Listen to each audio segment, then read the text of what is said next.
Every night on my walk home from work, I listen to true crime podcasts. Even though my favorite podcasts already released their episode for this week, the app said there was a new one. Excited, I hit the play button. It was a small town, the kind that still has mom and pop shops lining the street, the kind where everyone knows your name. But little did the residents know that they would soon be rocked by a horrible crime. I stopped at the traffic light. The red glowed in the darkness, glinting off the wet street. A black SUV sloshed by. Across from me, eerie blue refrigerator lights glowed from inside a corner deli. The chairs all light up their tables, feet in the air. The signal turned to walk. That chilly September evening was no different for the young student. She left her shift at the local store and walked back home, except she never made it home. Young student, local store. Damn, this was hitting close to home. I was a part-time student at Franklin Community College and worked at a local convenience store. And of course, I was walking home. I glanced behind me, looking at the alleyway behind Alessandro's Pizza, which was dark except for the neon light spilling from the sign. Her boyfriend reported her missing the next day. The town conducted a volunteer-led search, and after 2 days, they found something. Dread formed in my stomach, anticipating a body. But what he said next was so much worse. Washed up on the shore of Warlington Lake, they found a pair of size 9 red Converse sneakers. I stopped, and I looked down at my red Converse sneakers, damp from the rain. What the hell? My heart began to pound. The shoes were sent to a forensic analyst, who would compare its wear pattern to another pair of her shoes to try and determine if they belonged to the victim. The rumbling sound made me jump. I turned to see a dark SUV turning left at the intersection. Didn't I see that car a few minutes ago? Maybe it's following me, and the car passed me and disappeared into the darkness. Come on, Sarah, get a grip. Converse are popular sneakers. A little out of fashion, but still. 9 is a common woman's shoe size. And a college student doesn't have some sort of a job. What? You think you're listening to some sort of prophecy of your own death? Yeah, right. After a few weeks, the results came back. The analyst was certain the shoes belonged to none other than Sarah Campbell. The blood drained from my face. Sarah Campbell. My name. What the fuck? How? I didn't have time to think. I forced myself to move. I broke into a run. The small shops turned into a colorful blur. Search in the lake came up empty, without a body. A crime is hard to solve, but police didn't give up. And finally, a witness came forward. Someone had seen a car parked at the lake that night, around 2 a.m., a black SUV with darkened windows. No, what the hell is going on? I whipped around. The street was empty. No people, no cars, no witnesses, said the little voice in the back of my mind.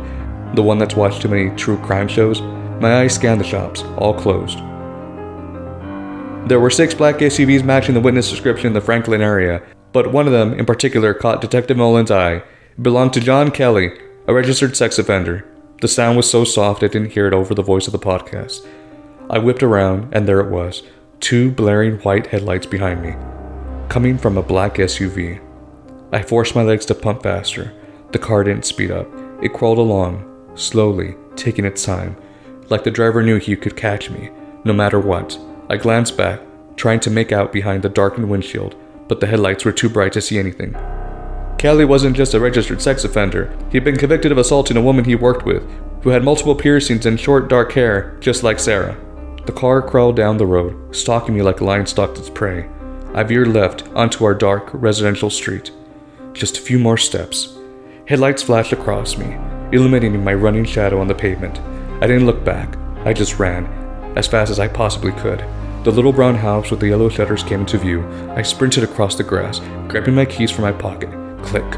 I threw the door open and slammed it shut behind me. Then I turned the deadbolt, collapsed against the door, and began crying.